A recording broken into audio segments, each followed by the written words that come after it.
pernah berdoa, Tuhan jangan berikan lagi istriku agama Islam, karena perpisahan pertama itu sangat membuat aku menderita, kehidupanku terkatung-katung, terlunta-lunta Bang Suma. Asli. Tapi pada Benar saat Bang. tahun 2005 aku terpisah Bang Suma, 2005 aku terpisah, 7 tahun kemudian 2012 Tuhan kasih lagi istri beragama Islam. Sampai sekarang sudah 2 anak saya, yang pertama 11 tahun, yang kedua 2 tahun setengah. Istriku mengatakan anak-anakku harus ikut saya Islam. Aku mengiyakan itu karena aku teringat kata guruku, segala sesuatu yang kamu kehendaki orang lain berbuat baik kepadamu, perlakukan demikian juga terhadap mereka. Jadi kupikir tidak ada salahnya karena aku melakukan apa perintah guruku. Demikian Bang Suma. Itu sekedar untuk menyampaikan biodata kehidupan saya di Komal Bang Suma. Iya. Masya Allah. Menyangkut tema Bang Suma, aku hanya bisa ingin mengatakan, terkadang aku punya akal dengan hati ini sering bertolak belakang. Aku sudah mempelajari di komal-komal berbagai macam komal muslim. Aku sudah pikir matang-matang, tetapi di saat akalku berpikir berbalik kepada hatiku, ada seperti tolak belakang. Dengan demikian saya teringat lagi pada surat Kahf 50 ayat 16. Ya kan? Di situ Allah Subhanahu mengatakan, kami telah menciptakan manusia, kami mengetahui apa yang dibisikkan di dalam hatinya. Makanya aku berpikir kita beragama ini tidak bisa menggunakan akal sepenuhnya, tetapi membutuhkan hati juga. Demikian Bang Suma. Makanya aku sering bingung kenapa akalku sering berpikir, oh ini yang benar ya, ini yang benar ya. Tetapi pada saat aku merenungkan di dalam hatiku, ada sedikit tolak belakang dengan hatiku. Itu kenapa seperti itu Bang Suma? Iya, baik. Jadi sebenarnya kita manusia ini terkadang memang ada pada posisi lalai. Sebagaimana Nabi Adam alaihissalam lalai. Dan lalainya kita sebagai manusia itu nanti setelah kita sudah sampai pada penghujung kehidupan.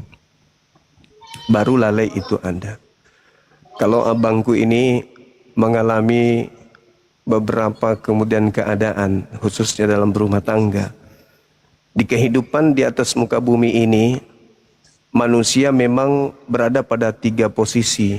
Yang pertama, manusia itu makhluk yang memiliki logika sehat, logisme. Mereka memiliki kecerdasan, intelijensi. Lalu yang kedua, dia memiliki kehendak bebas, free will. Dan yang ketiga diuji. Kita manusia ini diuji abangku. Jadi manusia diangkat derajatnya oleh Allah ketika Allah memberikan perintah kepada gunung-gunung menolak. Ketika Allah memerintahkan itu kepada laut, laut menolak.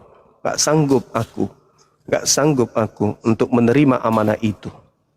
Tetapi ketika manusia diberi amanah untuk tunduk berserah diri menyembah kepada pencipta langit dan bumi, di saat mereka punya kehendak bebas, disitulah ujiannya. Apakah ingin mengikuti kemudian poin kebenaran atau ingin mengikuti kemudian suara hati yang tidak bertolak ukur kepada poin kebenaran itu. Apa poin kebenaran ini? Wahyu, pewahyuan.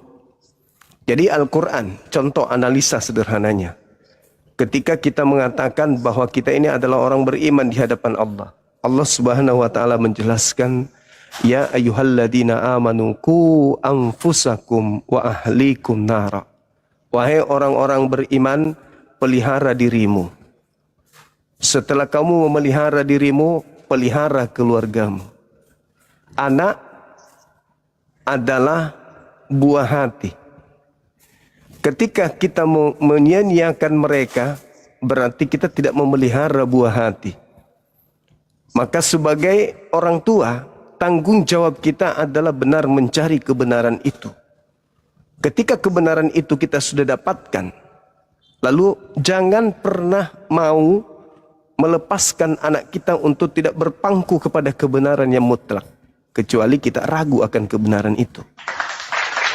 Tapi kalau abangku yakin keselamatan itu ada di Kristen, dengan poin kebenaran yang menjadi takaran, jadikan anak kita seakidah dengan kita. Tetapi kalau abangku ini ragu, perdalam lagi untuk mencari kebenaran dalam Islam. Abang memiliki talenta, bijak, arif, dewasaan dalam bersikap, dan nuansa keilmuan, muara yang ada pada diri itu terbuka lebar untuk belajar. Kenapa? Abang mendapat potensi untuk mendapatkan hidayah itu. Anda, abangku punya istri Islam, anak Islam, darah dagingnya Islam, berada pada perahu yang berbeda. Indahnya di Islam itu adalah ketika kita berpisah dengan orang-orang yang kita cintai, kita tetap bersama dengan mereka kelak di kehidupan yang kekal. Sama seperti saya, Bang. Saya ditinggal istri, pindah alam lebih dulu. Apakah selesai hubungan kami? Tidak. Ketika saya berhasil mendidik anak-anak mereka menjadi anak yang soleh dan soleha, dan menjaga diri saya sebagai seorang mantan suami di bumi, menjadi seorang laki-laki yang baik, menjaga amanah, menjaga kemudian apa yang menjadi risalah beliau ketika hidup, maka kami akan bertemu kelak di jannah bersama kembali dalam kehidupan yang kekal. Itulah cinta yang sesungguhnya. Makanya Tuhan itu Ar-Rahman, Ar-Rahim. Dialah sang pemilik cinta. Kenapa Hawa dicipta kemudian? Di samping Nabi Adam alaihissalam, karena gagal seorang manusia laki-laki ketika dia tidak memiliki pendamping seorang wanita. Maka ketika dikatakan di dalam kaidah Islam, jaga dirimu, maka kita harus jaga diri kita. Kalau abangku yakin Kristen itu adalah agama yang benar dengan pilar akal, pewahyuan, ajak anak-anak menjadi Kristen. Jangan biarkan dia satu jalan atau jangan biarkan mereka berbeda jalan dengan abang. Tapi kalau yakin Kristen itu adalah agama yang betul. Nah, masalahnya di sini adalah, kalaupun anak-anak kita diajak ke Kristen, terlepas daripada abang saya adalah seorang Kristiani, ponakan saya adalah Islam. Namun ketika sebagai seorang Kristiani mati, masihkah ada hubungan sosial dengan anak-anak kita? Orang-orang yang kita cintai, orang-orang yang kita kasihi, yang siang malam kita berpikir kepala di bawah, kaki di atas untuk kehidupan mereka yang hanya sifatnya sementara. Ataukah kita akan berpisah untuk selamanya setelah terpisahnya dari bumi? Saya tidak pernah menemukan selama saya belajar di kekristenan, begitu kita mati, kita akan melakukan berkasih sayang dengan orang-orang yang kita cintai di surga. Hal itu hanya saya temukan di Islam. Al-Quran surah Ar-Ra'd ayat 23, At-Tur ayat 21. Nanti orang-orang yang beriman kepada Allah, dia akan dipertemukan oleh Allah dengan orang-orang yang dicintai. Kedua orang tuanya, kakeknya, istrinya, suaminya, anak-anaknya, cucunya. Hidup bersosialisasi di surga dalam kehidupan kekal dengan kebahagiaan yang tak ada taranya dan tak ada hentinya. Di surga tak ada iri, tak ada cemburu, tak ada sakit, tak ada kemiskinan. Yang ada hanya kebahagiaan. Di dunia kita bahagia bersama dengan istri, bersama dengan anak, itulah kebahagiaan dan puncak kemanusiaan. Tetapi sifatnya sementara. Ada kehidupan kekal di mana kita bisa berbahagia dengan dia. Berbahagia dengan anak-anak kita di surga sama dengan kita berbahagia dengan Tuhan kita. Berbahagia dengan keluarga sama dengan berbahagia dengan Tuhan kita. Karena Tuhan melihat kita berbahagia ketika kita pun berbahagia dengan keluarga. Jadi kalau abangku membiarkan anak-anak abang ini Islam, sementara Anda yakin Kristen yang benar, salah. Rangkul mereka, ajak mereka ke gereja. Kalau abangku yakin bahwa Kristen itu benar, Yesus menjamin kebenaran itu, dan Yesus tidak berpesan akan datangnya kemudian seorang penolong lain. Akan tetapi kalau Anda pun ragu, izin Bang, ya, aku masuk sini langsung. Silakan. Aku sering mendapat pertanyaan seperti ini ya Bang Suma. Kenapa kamu seorang laki-laki Kristen tapi biarkan anak-anakmu Islam? Itu pertanyaan yang sebenarnya yang sulit aku jawab. Tetapi aku sering merenungkan dan berkata di dalam hati mereka mengatakan apa yang mereka tidak tahu. Tetapi aku tahu apa yang aku lakukan.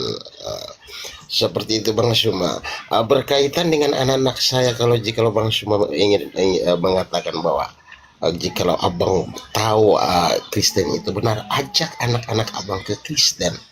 Aku tidak punya kapasitas untuk itu Bang Suma, karena menurut aku tidak bisa menyelamatkan mereka. Biarkanlah Allah, biarkanlah Tuhan yang menuntun akal dan hati mereka untuk di mana mereka berada. Sering aku hanya berpedoman kepada itu saja. Jikalau aku memaksakan mereka untuk ikut aku, selama aku belum tahu sebenarnya kebenaran itu seperti apa dan belum memastikan, maka konsekuensi akan ada padaku. Dengan demikian aku hanya berpasrah kepada Tuhan. Tuhan, inilah anak-anakku, Tuhan tuntunlah mereka, akal mereka, hati mereka Tuhan tuntun. Di mana ada kebenaran, disitulah Tuhan menuntun mereka. Seperti itu aku punya gaya hidup Bang Suma. Lanjut Bang Suma. Iya, baik. Masya Allah. Kalau yakin dengan kekristenan, sebagai orang tua, maka kita sebagai pembawa cahaya untuk anak-anak. Akan tetapi, ketika kita tidak yakin dengan apa yang kita yakini, maka mari sesekali kita nyebrang ke perahu yang ada. Rasakan bagaimana di Islam itu. Bagaimana pula keyakinan di Islam. Karena Tuhan itu satu. Tuhan itu tidak mungkin dua. Orang Kristen minta kepada Tuhannya, orang Islam minta kepada Tuhannya, yang memenuhi kemudian hajat mereka adalah Tuhan yang benar. Tuhan yang benar itu tidak akan mungkin mengatakan, kau tidak menyembahku, aku nggak kasih kau makan. Yang aku kasih makan hanyalah yang menyembahku, kamu enggak. Tidak. Tuhan itu mengatakan, wa qulil haqqu mir rabbikum. Semua kebenaran telah aku serahkan ke atas muka bumi ini. Siapa mau beriman silakan, yang tidak mau beriman silakan. Semuanya aku berikan oksigen, aku berikan tenaga kepadamu, kekuatan kepadamu, pemikiran, jantung, mata yang sama. Siapa di antara kalian yang beriman, wa fariqan haqqa alaihimud dalalah, dan siapa yang pantas di antara kalian untuk sesat. Semua kuserahkan kepadamu. Jadi poinnya adalah di sini bukan masalah Islam yang benar atau Islam atau Kristen yang salah. Tetapi di sini kita memainkan logika sehat kita sebagai anugerah dari Tuhan. Kalau saya mati dalam keadaan Kristen, saya yakin Yesus itu adalah hakim. Apa poin yang harus saya lakukan sebagai langkah preventif pencegahan supaya Yesus tidak menghakimi saya sebagai pendosa? Maka sudah pasti bukan pertanyaan-pertanyaan yang kita buat-buat. Oh, Yesus akan bertanya begini, Yesus akan bertanya begini. Tetapi pola itu adalah Bible. Di buku ini, di sini ada cahaya, di sini ada petunjuk. Saya akui itu. Apa yang dikatakan oleh Yesus dalam Yohanes 12, data 44 sampai 50. Yang menarik saya di situ adalah ketika Yesus berkata begini, barang siapa yang menolak aku dan tidak mendengarkan perkataanku, aku tidak menjadi hakimnya. Wow. Aku tidak menjadi hakimnya, kata Yesus.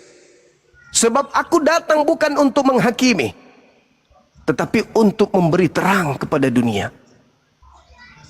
Barang siapa yang menolak aku, dia sudah ada hakimnya, yaitu perkataan yang pernah aku katakan kepada mereka.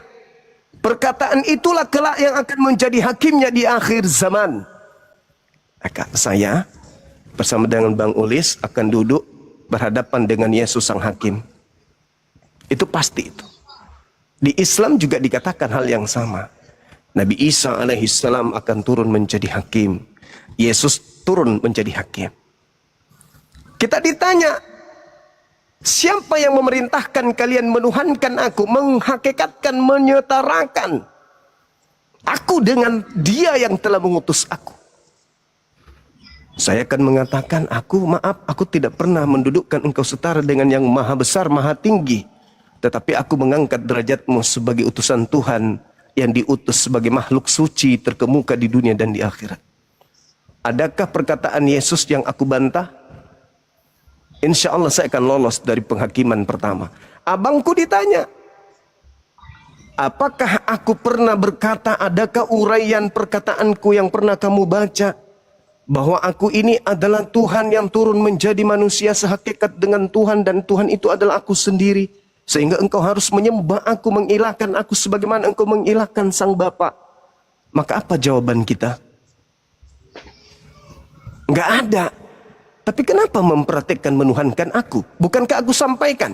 Barang siapa yang menolak aku, tidak menerima perkataanku, mendengarkan perkataanku tapi tidak melakukannya. Yohanes 12 nomor 47, 48.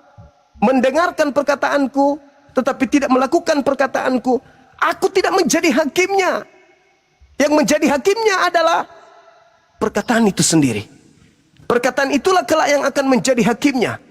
Dan aku tidak berkata-kata dari diriku, melainkan apa yang diperintahkan oleh Bapa untuk aku katakan. Dan perkataan Bapa itulah hidup yang kekal itu. Artinya bahwa Yesus datang menjadi hakim. Pola penghakimannya, you nggak menyembah aku, neraka. You menyembah aku, masuk surga. Bukan itu.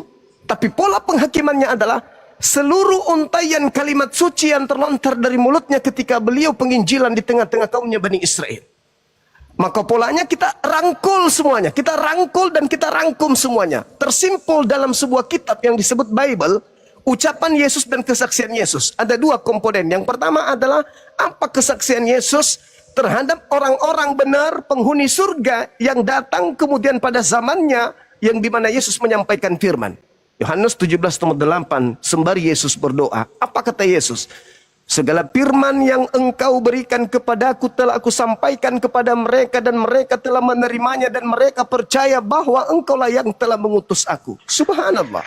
Jadi uraian Yesus, aku dan Bapa adalah satu, siapa melihat aku melihat Bapa. Dan seterusnya dan seterusnya. Ternyata uraian cakupan ini seluruhnya secara berkesinambungan Yesus sampaikan kepada muridnya. Muridnya telah menerima hal tersebut.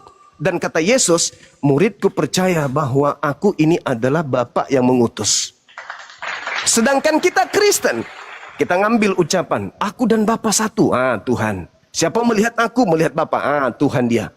Aku telah mengampuni, akulah jalan kebenaran. Siapa percaya aku, dia masuk surga. Aku membangkitkan, Tuhan. Padahal Yesus mengatakan, seluruh ucapan yang Tuhan berikan kepadaku, telah aku sampaikan kepada orang terdahulu dari kalian. Dan mereka percaya, mereka sesama denganku, duduk bersamaku, makan bersamaku, tidur bersamaku, mengumpat bersamaku.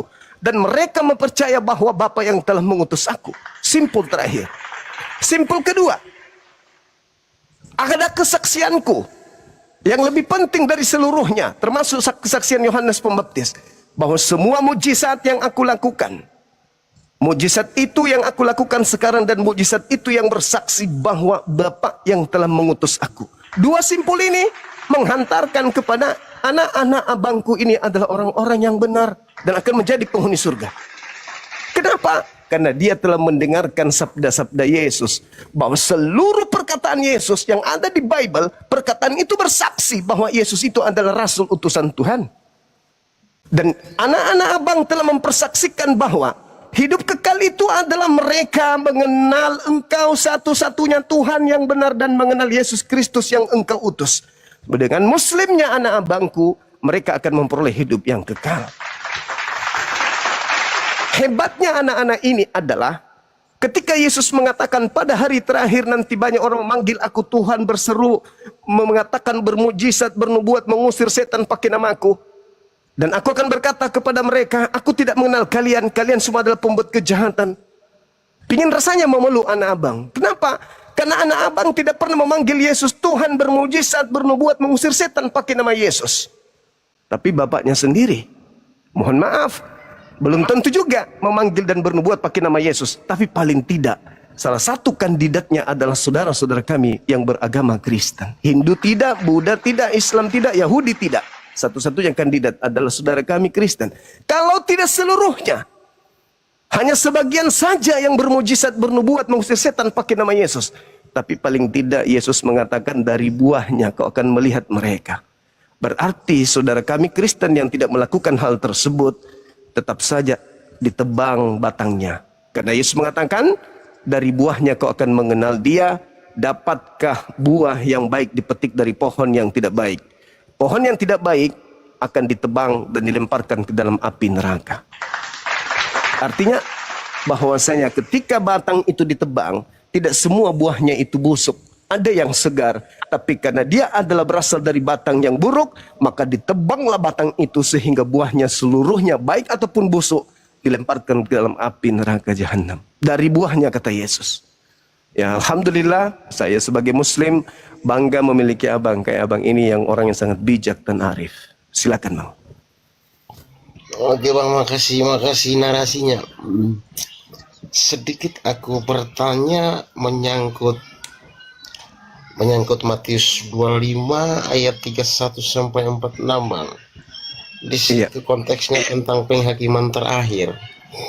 Di dalam ayat itu aku meneliti ada 6 poin ya, ada 6 poin yang disebut orang-orang yang benar yang akan masuk ke dalam hidup yang kekal bersama Allah dan para malaikatnya. Itu adalah orang-orang yang memberi makan kepada orang yang lapar, yang memberi minum kepada orang yang haus, yang memberi pakaian kepada orang yang membutuhkan, yang memberi tumpangan kepada orang yang membutuhkan, yang melawat orang ke rumah sakit, dan yang mengunjungi orang di penjara. Ini 6 poin ini. Di situ Yesus mengatakan orang-orang inilah yang disebut orang-orang yang benar. Dan orang-orang ini akan masuk ke dalam kehidupan yang kekal bersama Allah dan para malaikatnya. Pertanyaanku seperti begini Bang Suma, apabila saya seorang Kristen dan saya mengikuti apa yang dikatakan Yesus tadi, memberi makan, memberi minum, memberi tumpangan, memberi pakaian, mengunjungi orang di rumah sakit, mengunjungi orang di penjara, apakah saya tidak bisa mendapatkan hidup yang kekal itu Bang? Baik abangku. Ini pertanyaan yang sangat menarik. Di beberapa kelas juga saya sering ditanya materi ini. Jadi gini, sekali lagi saya kembali membawa 3 pilar. Yahudi, Nasrani, Islam. Yesus berada di tengah-tengah kita. Ketika Yesus mengatakan pada saat aku lapar, engkau tidak memberi aku makan. Pada saat aku haus, tidak memberi aku minum. Pada saat aku kedinginan, kau tidak memberikan aku pakaian. Dan seterusnya, dan seterusnya, dan seterusnya. Kita tanya kepada orang Yahudi. Ketika ada fitnah terbesar terhadap Nabi Isa alaihissalam atau Yesus dalam pandangan saudara kami Kristen, apa yang kamu lakukan untuk Mesiasmu? Membiarkan dia lapar, membiarkan dia haus, membiarkan dia tanpa pakaian. Kami tanya pula kepada saudara kami Kristen, ketika Yesus itu kemudian dihinakan, diusir dari umatnya, dinistakan dari kaumnya, apa yang saudara lakukan?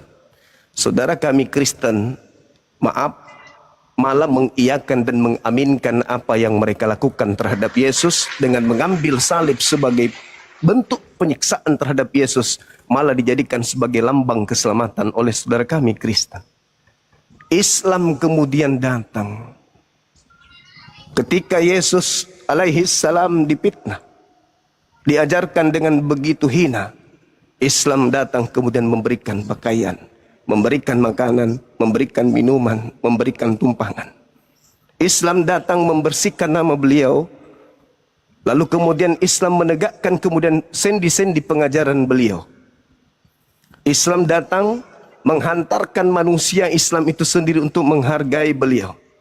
Di saat nama beliau disebutkan, umat Islam basah lisannya dengan mengatakan kepada beliau kesejahteraan atasnya alaihissalam, alaihissalam, alaihissalam. Sebagaimana ketika ia masuk ke Yerusalem menggunakan keledai, orang-orang mengatakan Hosana, Hosana, Hosana, alaihissalam, alaihissalam.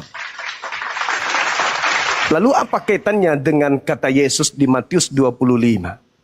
Barang siapa yang melakukan itu, memberi makanan seumpama memberi makan kepada yatim piatu, seumpama memberikan sesuatu kepada si miskin, membantu si miskin, menolong mereka, itu sama halnya menolong aku. Subhanallah. Sendi pengajaran Islam itu adalah infak sedekah. Tidak ada henti-hentinya.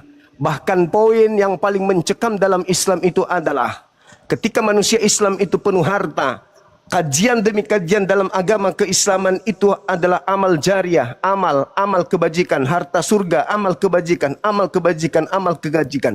Lalu kemudian mereka meninggal dunia. Ketika masuk di alam kubur, mereka minta kepada Tuhannya, ya Rabb, kembalikan aku ke bumi. Apa yang hendak engkau lakukan ke bumi? Aku bukan mau berhaji, bukan mau zakat, bukan mau haji, bukan mau sholat, bukan mau berbakti kepada orang tuaku, bukan untuk sujud sampai ke Mekah, enggak. Aku ingin pulang kembali ke bumi untuk menjual seluruh hartaku dan memberikan kepada si miskin. Karena ternyata dengan memberi, alam kubur orang-orang itu menjadi terang. Maka umat Islam yang ada dalam kubur ingin kembali, itu bukan untuk sholat, bukan untuk berhaji, tetapi untuk menjual seluruh hartanya, satu pun tak akan mau disisahkan. Andaikan dia tahu apa yang diajarkan Yesus itu begitu indah, memberikan makan kepada si miskin, memberikan tumpangan kepada orang asing, tidak menganggapnya sebagai orang asing dan seterusnya, malah merangkul dia sebagai sebuah pengajaran yang berhikmat, maka keselamatan ada di situ. Maka ia menjawab, kata Yesus, sesungguhnya segala sesuatu yang tidak kamu lakukan untuk salah seorang dari paling hina ini, kamu tidak akan melakukan untuk aku. Kalau kau tidak bisa membantu si miskin, kau tidak bisa melakukan untuk aku. Umat Islam diajarkan zakat, diajarkan kemudian berkorban setiap tahun, diajarkan infak dan seterusnya. Maka itulah yang diajarkan oleh Yesus, nabi-nabi terdahulu. Di ayat terakhir data Matius 25 itu, Yesus mengatakan begini. Mereka ini akan masuk ke tempat siksaan yang kekal, tetapi orang yang benar ke dalam hidup yang kekal. Artinya apa? Kembali kepada penjelasan saya. Ketika Yesus dihinakan, ketika Yesus dinistakan, ketika Yesus dibiarkan telanjang, dibiarkan lapar dengan fitnah, ditelanjangin dengan fitnah yang begitu dahsyat. Saudara kami Kristen mengiyakan itu, malah bangga dengan penyaliban itu, malah senang dengan penyaliban itu, malah mengatakan bahwa dengan salibnya Yesus, terhinanya Yesus, ditamparnya Yesus, bukti keselamatan kami sebagai orang Kristen. Lalu kapan saudara kami Kristen bisa memberikan pakaian kepada Yesus? Kapan saudara Kristen memberikan makan dan minum tumpangan kepada beliau? Kapan itu? Sedangkan di rumah-rumah umat Islam, rumah-rumah ibadah umat Islam bertaburan kalimat-kalimat memuliakan beliau, memberikan tumpangan kepada beliau. Inni Abdullah ataniyal kitab wa ja'alani nabiyan. Nabi Isa alaihissalam ketika dituduh kemudian oleh orang-orang bangsanya, beliau malah mengajarkan, beliau Nabi Muhammad malah mengajarkan untuk selalu memuliakan beliau. Wa ja'alani mubarakan aina ma kuntu wa awsani bis shalah was zakah ma dumtu hayya wa barram biwalidati wa lam ja'alni jabbaran syaqiyah. Umat Islam bahasa lisannya untuk memuliakan Nabi Isa alaihissalam, manusia suci yang datang di tengah-tengah kaumnya tanpa ayah. Mulai dari ujung kaki sampai ujung rambutnya dimuliakan. Dimuliakan, disebut dengan indah namanya. Dimuliakan, dimuliakan, dimuliakan. Di saat semua orang bertepuk tangan dengan kematiannya. Di saat orang bangga dengan dia disalib untuk nebus dosa-dosa mereka, umat Islam justru memberikan tumpangan. Seakan-akan umat Islam itu berkata, wahai Yesusku, datanglah. Rumahmu ada di sini, pakaianmu ada di sini, kamu pantas untuk di sini. Sini aku bersihkan lukamu, sini aku bersihkan semua bekas tombakmu, saya bersihkan bekas paku yang ada di tanganmu, aku hancurkan salibmu, aku bantah orang-orang yang kemudian memfitnah dirimu. Sini masuk ke rumahku, disinilah tempatmu, kau dimuliakan di tempat ini, kau disanjung di sini, kau angkat derajatmu di sini. Dunia dan akhirat engkau manusia suci. Tidak pantas bagimu ada masa engkau dikutuk. Wa ja'alani mubarakan aina ma kuntu. Engkau diberkati dimanapun engkau berada. Tidak ada kemudian orang-orang berdosa, engkau ambil semua dosa-dosanya, menghinakan dirimu, lalu kemudian mereka masuk surga, engkau yang menderita. Itu tidak ada. Maka saya katakan, andai saja Nabi Isa atau Yesus turun ke atas muka bumi ini, satu-satunya rumah ibadah yang akan dia tuju melangkah untuk sujud kepada Bapa Elohim pencipta langit dan bumi adalah masjid. Kenapa? Di sana Yesus akan berkumpul dengan orang-orang yang sujud. Di sana Yesus akan bersama dengan orang-orang yang mentahirkan dirinya mandi junub. Di sana Yesus akan bersama dengan orang-orang yang menjaga lambungnya dari makanan-makanan yang diharamkan oleh Tuhan. Di sana Yesus kemudian bersama dengan orang-orang yang menjaga lisannya dengan puasa. Di sana Yesus akan bersama dengan orang yang selalu memuji-muji dirinya, menyanjung dirinya sebagai utusan Tuhan. Dan di sana Yesus akan bersama dengan orang-orang yang mensucikan pencipta sebagai satu-satunya Tuhan yang benar. Ini real dalam kehidupan. Tadi 3 komponen, saya tidak menganatrikan satupun. Yahudi, Nasrani, dalam ini Kristen dan Islam. 1 komponen yang menjadi kabar pemberitaan yang bersumber dari langit. Saya kira begitu abangku. Terima kasih atas pertanyaannya. Bang Suba, makasih atas Sama-sama Bang Uli. Aku sedikit sapa-sapa penonton dulu ya Bang Suma ya. Bagi penonton yang sudah typing, terima kasih atas atensi dan doanya. Aku lebih ingin menjawab penonton yang bertanya bahwa kenapa Bang Ulis tidak pernah bernarasi, tetapi hanya bertanya terus. Kepada penonton yang bertanya ini, aku ingin katakan begini. Kata guruku, seorang orang yang sehat tidak membutuhkan tabib, hanya orang yang sakit yang membutuhkan tabib. Seperti itu. Dan lagi pula aku ingin berkata kepada penonton, jikalau ada seseorang yang tidak percaya bahwa kayu yang hidup dapat menghasilkan buah, orang itu tidak percaya. Bagaimana mungkin orang tersebut bisa percaya kepada kayu kering yang tidak dapat menghasilkan buah? Tolong penonton terjemahkan itu kata-kata saya. Jadi mengapa saya tidak mau bernarasi lama-lama di komalnya saudara-saudara saya yang Islam? Karena saya tahu persis di komal saudara Islam itu bukan gereja yang kita harus bernarasi panjang-panjang. Saya tahu dan saya paham hal itu, sehingga saya tidak punya kapasitas untuk bernarasi di komal yang saudara-saudara saya yang Islam. Jikalau saya ingin bernarasi, membutuhkan waktu 2 jam lebih bisa saya bernarasi. Sepanjang itu saya mampu bernarasi. Tetapi saya tidak seperti itu. Saya bukanlah orang yang mencari jemaat, atau bukan seorang pendeta atau seorang apa, tidak. Saya seorang jemaat biasa, umat biasa yang ingin menambah ilmu, mencari kebenaran, bersahabat dengan saudara-saudara sekalian. Mungkin Bang Suma seperti begitu aja, sudah 5:30 ya di tempatnya Bang Suma. Bang Suma mungkin mau sholat. Iya bang. Sholat maghrib. Betul abang, terima kasih bang. Bang Suma sekali lagi, Bang Suma sudah menerima aku di komal ini. Sama-sama bang, sama-sama.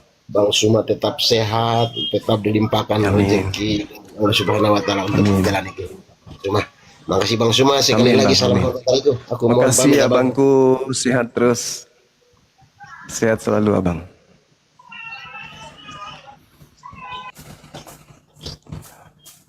Baik teman-teman sekalian, kita menghargai beliau ya.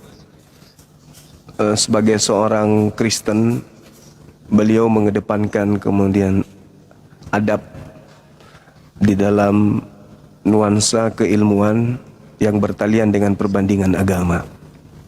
Kita menghargai itu.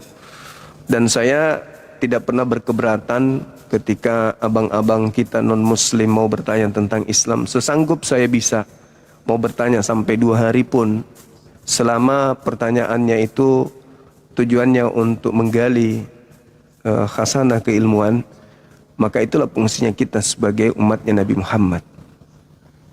Kita harus menyeru manusia. Ud'u ila sabili rabbika bil hikmah. Jadi inti poin daripada dialog lintas agama sebenarnya itu di situ. Cuman terkadang kita ini tidak bisa melakukan hal itu karena keterbatasan ilmu. Kenapa? Islam itu luas sekali. Satu huruf di Islam itu bisa menjadi sebuah kitab, berpuluh-puluh kitab, bahkan ratusan kitab. Kalau kita mau urai dari setiap hikmah yang muncul di huruf-huruf hijaiyah yang ada dalam Al-Quran, maka kandungan ilmunya itu sangat luar biasa. Untuk itu, saya katakan, bila mana ada orang yang ingin belajar tentang Islam, belajar tentang perbandingan agama dengan cara yang dipertontonkan abang kita Ulis, saya katakan, yuk mari ke sini kita belajar sama-sama. Daripada Anda menghabiskan waktu mencelah masker, boneng, dan seterusnya adalah lebih baik ketika Anda naik bertanya dan ada manfaatnya, minimal pengetahuan, bekal untuk Anda berfikir ke depannya. Seperti itu. Saya sendiri sebagai apologet Islam Indonesia tidak membatasi diri ketika saudara-saudara saya non-muslim mau datang bertanya, ya sekalipun pertanyaan itu mengarah kepada sesuatu yang terindikasi kebencian, selama saya bisa jawab, saya akan jawab. Itu pada intinya seperti itu adanya. Tetapi karena di pihak Kristen, di sosmed ini banyak penghujat juga, maka saya juga harus mempersiapkan diri untuk menghadapi karakteristik seperti penghujat. Kan gitu teman-teman.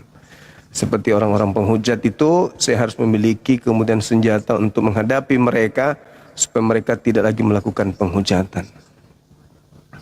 Itu maksudnya. Oke, silakan saudara-saudara saya non-muslim yang lain yang ingin bertanya, waktu dan tempat disilahkan.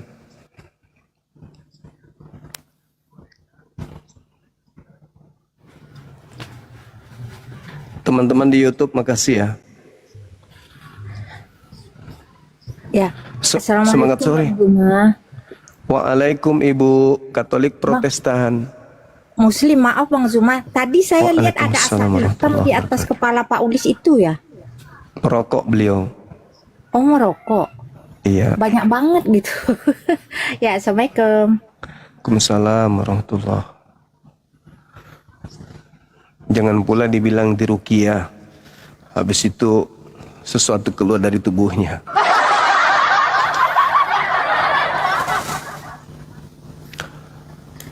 Silakan teman-teman dan muslim ajukan permintaan. Kita tetap pada posisi dialog, debat kita, diskusi kita, tukar pikiran kita, semuanya bisa kita lakukan. Silakan. Mau lucu-lucuan juga boleh. Selama Anda tidak mabuk, pasti ada hikmah di balik itu semua.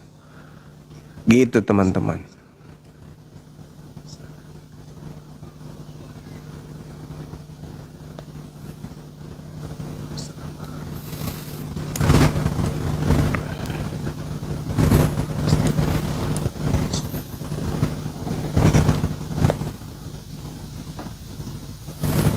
Ada lagi?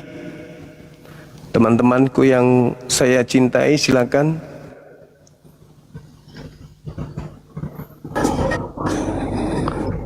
Semangat sore. Selamat petang Bang Juma. Iya. Dari agama mana Abang? Saya Muslim tapi saya dari Sabah Sarawak. Oh, iya. Sabah Malaysia. Ada saya mau tanya, boleh? Boleh. Ya, saya mau on kamera ini tapi tidak dapat. Oh, dapat sudah. Iya. Kemana Ya. Bang? Saya mau tanya mengenai ini perbedaan agama yang boleh kawin di Indonesia. Islam dengan bukan Muslim. Macam mana tu pandangan ulama-ulama sana, dibolehkan kah? Nggak boleh. Tidak boleh. Iya Bang.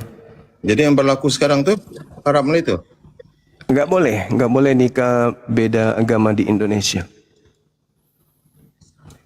Apalagi sesama jenis, nggak boleh. Jadi yang berlaku sekarang tu haram lah. Iya, haram. Oh begitu. Ya macam di Malaysia juga lah begitu. Oh ya, syukur alhamdulillah. Ya itu aja Bang Juma. Terima kasih ya. Makasih Bang, makasih. Oke, sama-sama. Silakan saudara non Muslim ajukan permintaan. Halo, Aduka Kristen Katolik. Halo, Loha, Lauha. Halo, oke.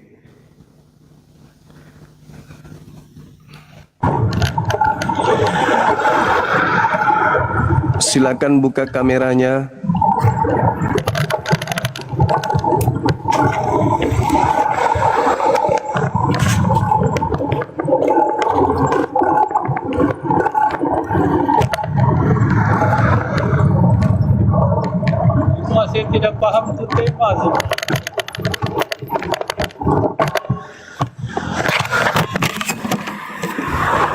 Fungsi akal dalam agama. Maksud Iya, apakah di dalam agama Kristen otak itu, akal itu berfungsi untuk menjadi Kristen? apa? Maksud kamu fungsi akal dalam agama apa dia? Iya, apa fungsinya akal itu untuk Kristen? Ya, coba Berfungsi. jelaskan sesuai agama kamu. Ya, kalau di Islam itu kan jelas setiap sendi pengajaran amalan itu berlandaskan terhadap akal sehat. Tuhan satu masuk akal. Tuhan tempat bergantungnya segala sesuatu masuk akal. Tuhan tidak beranak, tidak diperanakkan, masuk akal. Tuhan tidak setara dengan makhluk, masuk akal. Di Anda Tuhan tiga, tidak masuk akal. Tuhan digantung makhluknya, tidak masuk akal. Berarti Tuhan kemudian beranak dan beranak Sebentar, dan Tuhan. kemudian punya anak, tidak masuk akal. Tuhan setara Berarti- dengan manusia, tidak masuk akal. Iya, Itu loh. iya, sebentar tuh, Ma. Kan Anda minta Berarti dijelaskan. Tuhan kita lebih kecil dari akal kita? Tuhannya Anda yang lebih kecil dari Anda. Tidak. Kalau kau boleh pahami segala-galanya pakai akal, berarti akal kau lebih besar dari Tuhan. Oh, tidak dong. Tidak begitu caranya. Tidak begitu. Jadi Tuhan memberikan skala prioritas pengetahuan kepada manusia tentang Tuhan secuil. Tidak semuanya kita tahu. Makanya dalam Islam itu diterangkan kemudian dalam Al-Quran bahwa Tuhan Maha Tahu, sedangkan manusia tidak. Maka ketidaktahuan manusia, setidaktahunya manusia, seminim-minimnya pengetahuan manusia, manusia akan tahu membedakan mana Tuhan, mana makhluk. Tidak, maksudnya Serendah-rendahnya pengetahuan manusia, akal manusia akan tahu bahwa kebenaran Tuhan itu seperti ini, A, B, dan C. Dan serendah-rendahnya Bentar, Tuh, Ma. pengetahuan manusia, manusia akan bisa membedakan mana bukan Tuhan, mana Tuhan-Tuhanan, mana Berarti manusia dilantik Tuhan Tuhan, itu buatan mana akal kita. Tuhan yang dibuatan oleh manusia. berarti Tuhan itu buatan akal kita. Oh, enggak. Semuanya kita boleh pahami mengenai Tuhan. Bukan. Jadi gini, ketika kita berbicara mengenai konsep Tuhan, akal memiliki standar yang tidak bisa kemudian dilampaui oleh akal itu sendiri. Seperti misalnya, Tuhan mengatakan dirinya tidak sama seperti makhluk. Laisa kamitslihi syai'. Maka akal manusia akan dihantarkan kepada pengetahuan bahwa segala sesuatu yang bisa kita lihat itu bukan Tuhan. Segala sesuatu yang memiliki kelemahan itu bukan Tuhan. Artinya bahwa Tuhan itu tidak memiliki kelemahan sehingga Tuhan itu tidak setara dengan makhluk. Ketika ada manusia yang dianggap Tuhan, di mana manusia itu setara dengan makhluk, maka itulah agama yang tidak masuk akal. Sederhana, saya ngambil satu surah dalam Al-Quran. Qul huwallahu ahad. Katakanlah Tuhan itu satu. Masuk akal nggak Tuhan itu satu? Masuk akal. Kenapa masuk akal? Karena kalau Tuhan tiga bisa rebutan. Rebutan kuasa. Atau paling tidak kalau Tuhan tiga tidak rebutan kuasa, ada Tuhan junior, ada Tuhan senior. Ada Tuhan yang kemudian sebagai Tuhan yang paling sulung. Ya, seperti itu adanya. Jadi saudara, berbicara mengenai kesanggupan akal sampai kepada poin Tuhan, poin bertuhan, itu tidak mungkin kita pungkiri. Kecuali Anda beragama Kristen. Karena di Kristen memang tidak ada fungsi akal. Dalam hal agama, akal tidak dipakai dalam agama Kristen. Bentar, cuma ganti-ganti ya. Bagaimana akal kita yang terbatas boleh memahami segala-galanya mengenai Tuhan yang Maha Kuasa? Berarti Tuhan itu lebih kecil dari akal kita. Tuhan buatan akal itu.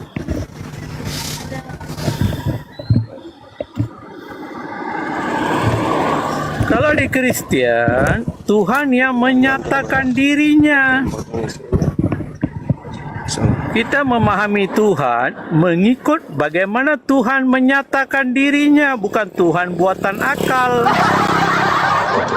Sekarang coba terangkan kepada saya bagaimana Tuhan itu menyatakan diri. Ya, Kejadian 1 ayat 1 hingga 3 saja sudah cukup. Iya, menyatakan diri dengan cara apa? Mencipta bukan?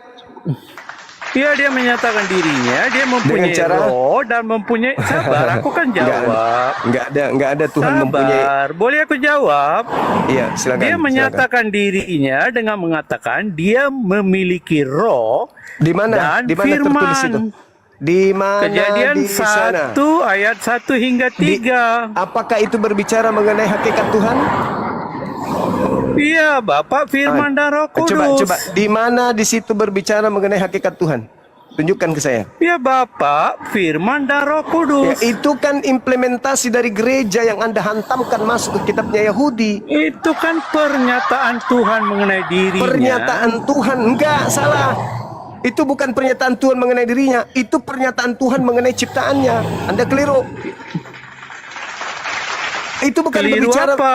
Itu Tuhan kejadian satu. sabar. Kejadian satu itu Tuhan tidak berbicara kami mengenai ini hakikat bukan Tuhan. buatan akal manusia. Kejadian itu bukan kitab Anda. Itu kitabnya Yahudi. Kitab Kejadian Kata satu itu. siapa? Kejadian satu itu kitabnya Yahudi, bukan kitabnya Kristen. Kata siapa? Yesus Anda kata turun. itu kitab Kristen. Nah, Anda akal dibawa. Anda cebok dulu pakai air 1 sendok.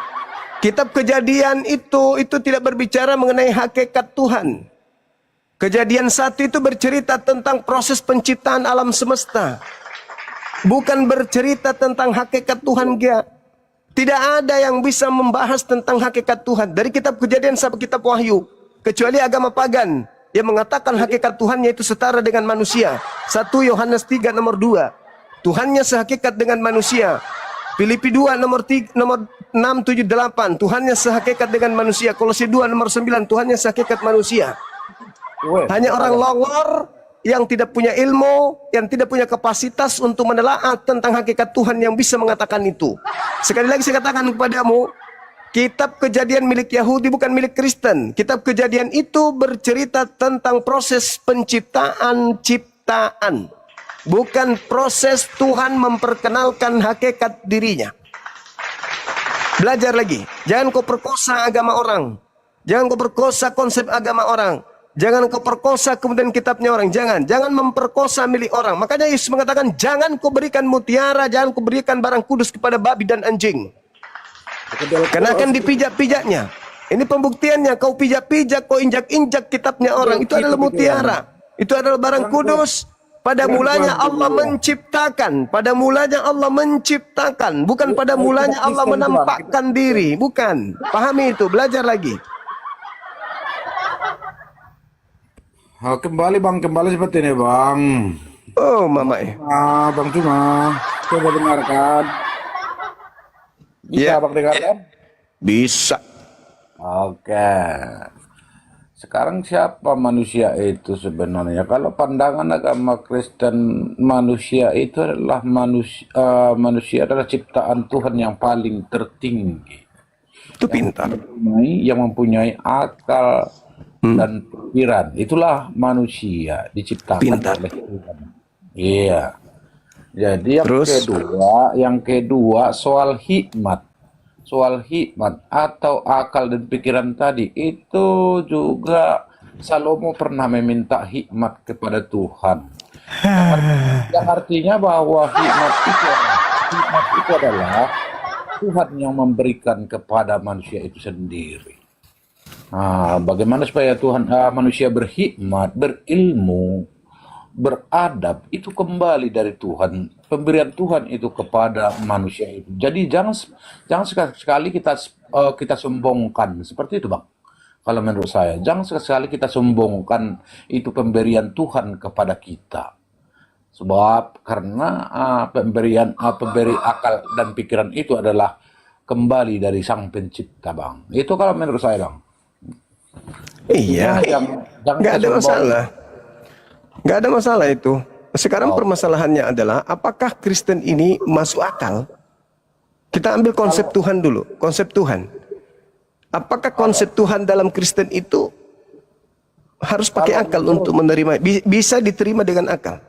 Kalau menurut keyakinan kami atau menurut yang artinya iman kami, bahwa itu masuk akal, Bang. Masuk Oke. akal. Kenapa tidak Oke. masuk akal? Oke. Artinya manusia itu pada zaman dahulu udah jatuh ke dalam dosa. Muhammad Rasulullah. Siapa yang Muhammad Rasulullah. kehadiran Yesus Kristus ke dalam dunia adalah untuk memperbarui. Udah. Jangan terlalu panjang. Ya, artinya Jangan terlalu panjang, Abang. Jangan terlalu panjang, Abangku. Mana yang masuk akal? yang Tuhan masuk menci- akal- Tunggu. yang masuk akal adalah kehadiran Yesus itu. Iya, kehadiran bukan masalah kehadiran.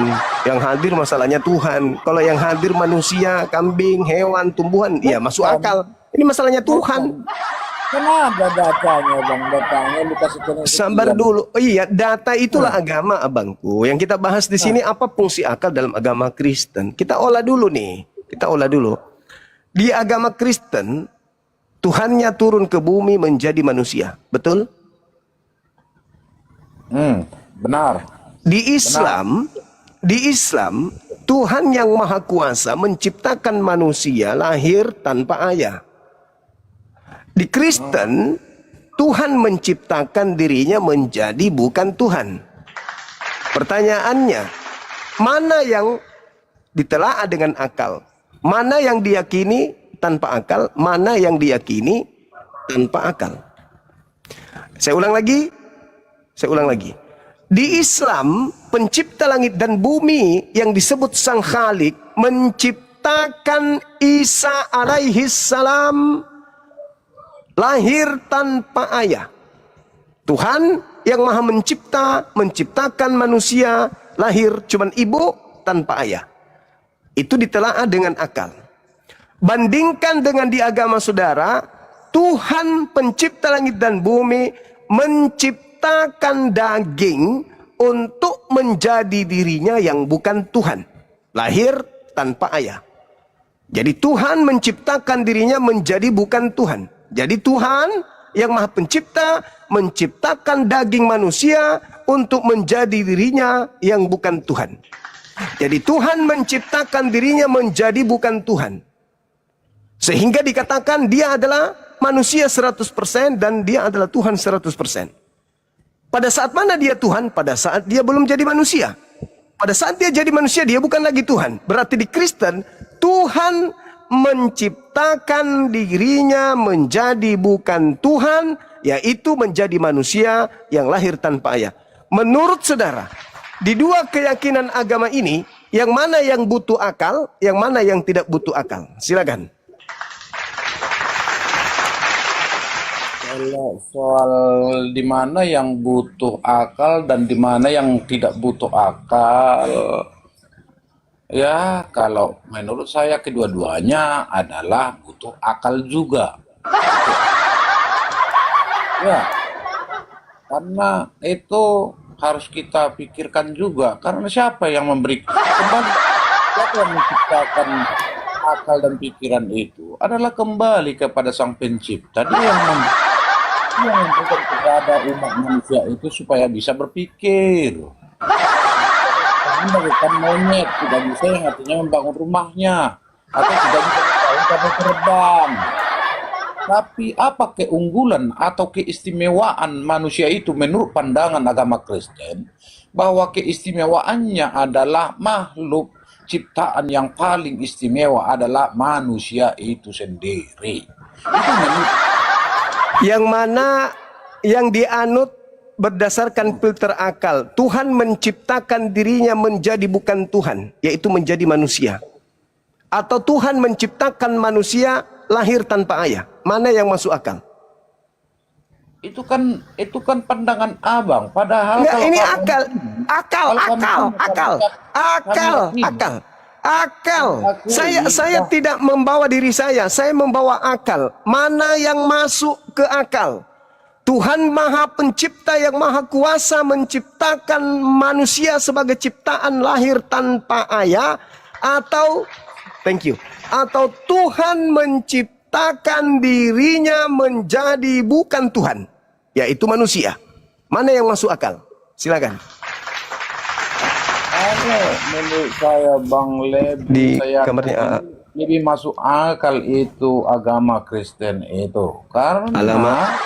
iya, kembali yang tadi Bang, yang artinya kehadiran Sang Pencipta itu ke dalam dunia ini yang artinya dia menjelma, dia berinkarnasi, dia hadir untuk menyelamatkan umat manusia itu. Dia setarakan dirinya dengan ciptaan. Bang, demi penyelamatan, demi penebusan. Meledak. Mari kita pakai akal dan pikiran yang sehat. Bang. Meledak. Karena pikiran itu dan akal itu adalah pemberian Tuhan mata-mata kepada manusia itu sendiri. Oke, itu aja dulu Bang. Oke, silakan istirahat. Pening aku Ya, mendengarkan. silakan buka mawarnya, bilang kasih sama Bang apa itu bilang. Kasih mawarnya Bang dengan Ray cangkul Konsilasi sekalian. itu bilang. Kasih suntik mati sekalian dengan bunga mawar. Ya, ya, itu ada Bang. Artinya akal dan pikiran bagi orang Kristen. Jangan bilang abang kami tidak pakai. Kenapa ada penafsiran bagi orang Kristen juga? Ketika kita menafsir, kita harus menggunakan akal dan pikiran juga. Tahun berapa ini dituliskan? Kepada siapa ini dituliskan? Di mana tempat penulisannya? Apa yang menjadi makna firman Tuhan itu kepada umat yang mau disampaikan? Itu harus kita cerna, harus kita eksegesi, Bang. Artinya jangan katakan bahwa orang Kristen itu tidak mempunyai memakai akal dan pikirannya. Dipakai juga, Bang. Dipakai. Tuhan menciptakan dirinya menjadi bukan Tuhan, yaitu manusia. Itu masuk akal. Jadi masuk akal, Bang. Bukan Oh, iya. orang Kristen meminta kehadiran Tuhan itu ke dalam dunia. Bukan kami yang Tidak, bukan. Itu mengenai itu abangku. Mengenai Tuhan Anda turun ke bumi menjadi Iya. makhluk, menjadi punya lato-lato. Itu bukan itu yang kita bahas. Itu iman Anda, itu kepercayaan saudara. Ini yang kita bahas ini kedudukan akal. Tuhan Anda turun ke bumi mengambil rupa manusia untuk menebus dosa-dosa Kristen. Salalalala. Silakan aja. Itu iman. Adanya seperti ini Itu juga firman kepercayaan Tuhan, Anda. seperti ini. Sekarang kita masuk ke disiplin ilmu, kekuatan akal manusia. Apakah masuk akal Tuhan langit bumi yang menciptakan langit dan bumi, yang menghancurkan Sodom Gomora, yang membawa kemudian di atas muka bumi bahtera Nuh, yang menciptakan neraka, yang mengusir setan dari surga, yang membinasakan manusia-manusia, setiba itu turun kemudian tiba-tiba menjadi bayi. Masuk di akal Anda itu? Hai,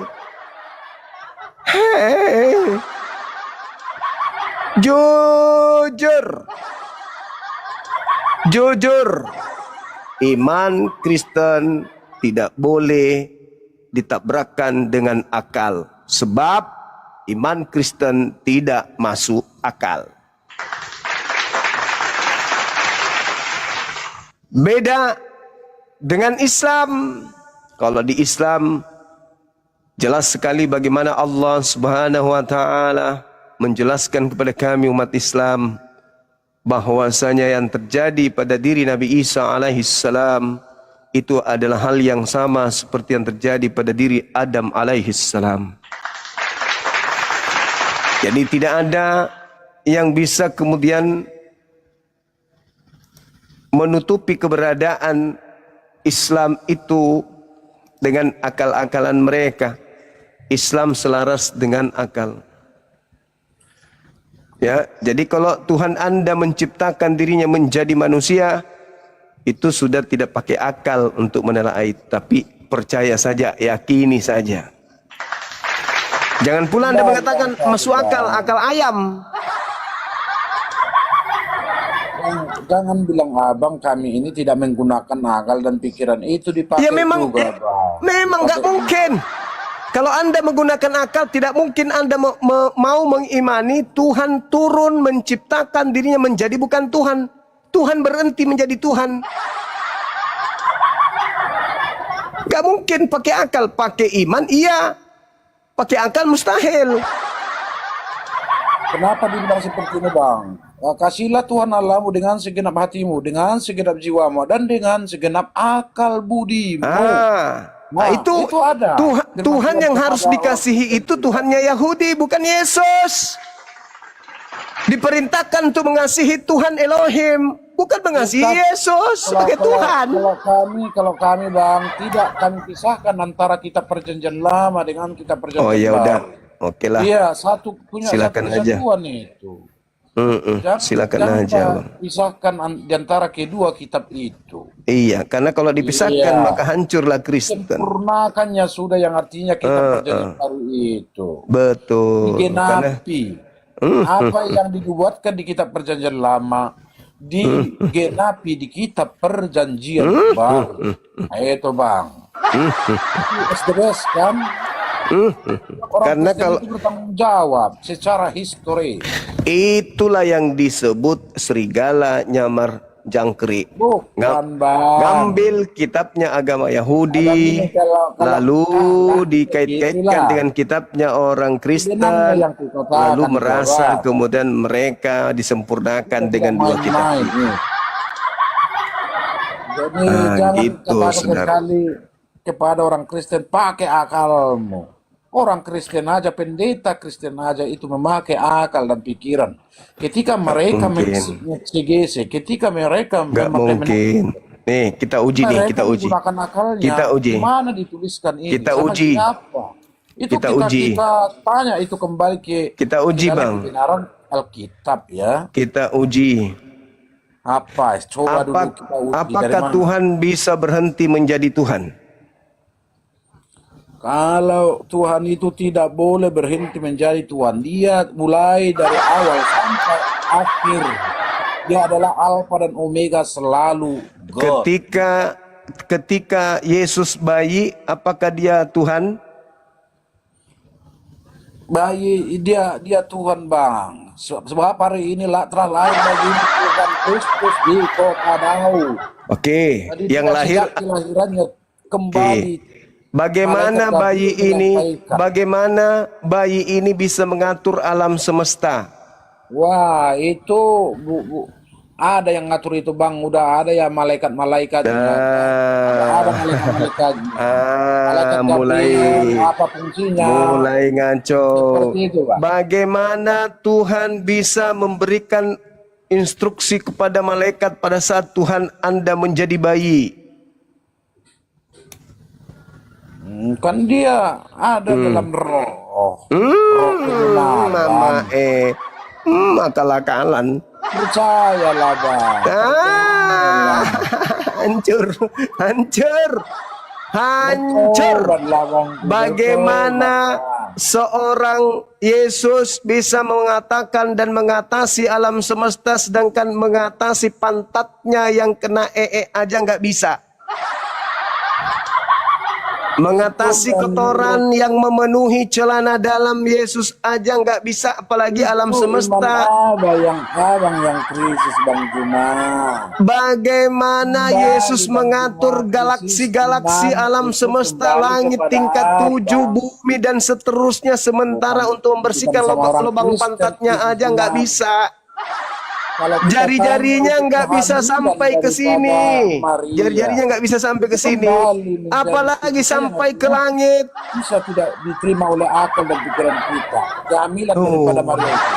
Tetapi harus iman yang menerima itu Bang.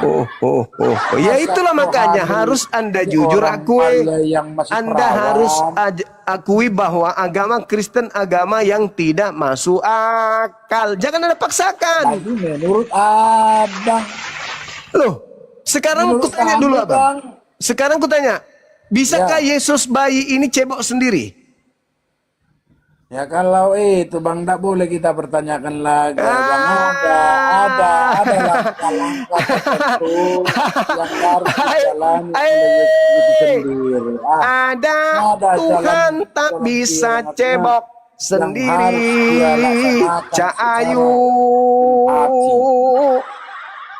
Ujung-ujungnya jangan kau berpikir ke situ, nggak boleh kita bahas. Artinya memang dalam agama Kembali Kristen iman tidak bangku. butuh akal. Jadi kalau memang krisis iman kita, kalau krisis Untuk iman, jadi itu terjadi seperti itu Bang. Jangan Kristen percaya. tidak Kira-kira gitu. boleh pakai Itu Bang. Berarti akal. tanya aku Bang kembali, Abang rekonsiliasi. Bagaimana mungkin Apakah bisa aku ini diterima krisis akal iman Tuhan Bang jadi rekonsiliasi? bayi? Benar. Cak Ayu, Dan lu katakan saya bahwa kamu itu krisis Tuhan iman. Maha Kuasa, tapi yang satu ini cebok pun tak bisa.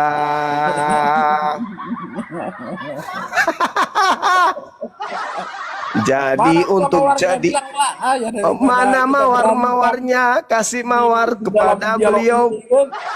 Apapun Karena silakan tak daripada berdaya melihat Tuhan yang silakan nggak ada bisa untuk cebok berpikir sendiri. kritis. Boleh. Salah sendiri, siapa suruh punya Juga anus? Insya kali itu. Jangan komen. Salah sendiri, siapa suruh jadi bayi? Kepada umat manusia. Salah sendiri, siapa suruh jadi manusia? Salahmu sendiri, kau yang salah. Salahmu sendiri, siapa suruh jadi Tuhan? Gimana keistimewaannya? Tuhan, Kenapa enggak sama harimau dikasih? Tuhan yang tidak bisa cebok Berselawat, sendiri. Berselawat. Jadi tidak masuk akal. Tidak masuk akal. Ada Tuhan berak celana. Ikut di kau saja Tuhan, dak jalan damai bagiku. Nah, seperti itu kan enak. Ikut di kau saja Tuhan, jalan damai bagiku. Bagi Bang Juma, damai saya. Berantem. Tetapi di dalam Tuhan itu menuju damai. Bunga mawarnya lah. Anakku sayang, yang adalah Tuhanku sendiri. Cepatlah besar, Bunga mawarnya lah dia kelak merokok engkau semua. akan dituhankan. Anakku sayang, yang adalah Tuhanku sendiri. Imam Eli berjumpa dengan apa? Ingatlah Tuhan anakku, mendatangkan hujan. buah puting ibu yang kau isap. Menurunkan hujan. Anakku sayang, yang melawan adalah anakku orang baik. sendiri. Babal. Yang kalah punya babal. Udah, maghrib. Kan orang Kristen tadi. Bagus juga sinden, dialek sinden itu dia dibawa ke lagu Bugis. Anakku sendiri. Aku juga berselawat. Maaf ya teman-teman dan muslim, maaf, ini terkait dengan tema kita. Apa fungsi akal dalam agama? Kesalahan saudara, siapa namanya? Saudara Pulu tadi itu, beliau adalah seorang guru, ya, dia kepala sekolah menurut pengakuannya. Kesalahan dia harusnya sama seperti yang lain, mengakui bahwa memang dalam hal kekristenan orang menjadi Kristen itu tidak boleh menggunakan akal. Harusnya dia mengatakan itu selesai. Tapi karena dia mengatakan ya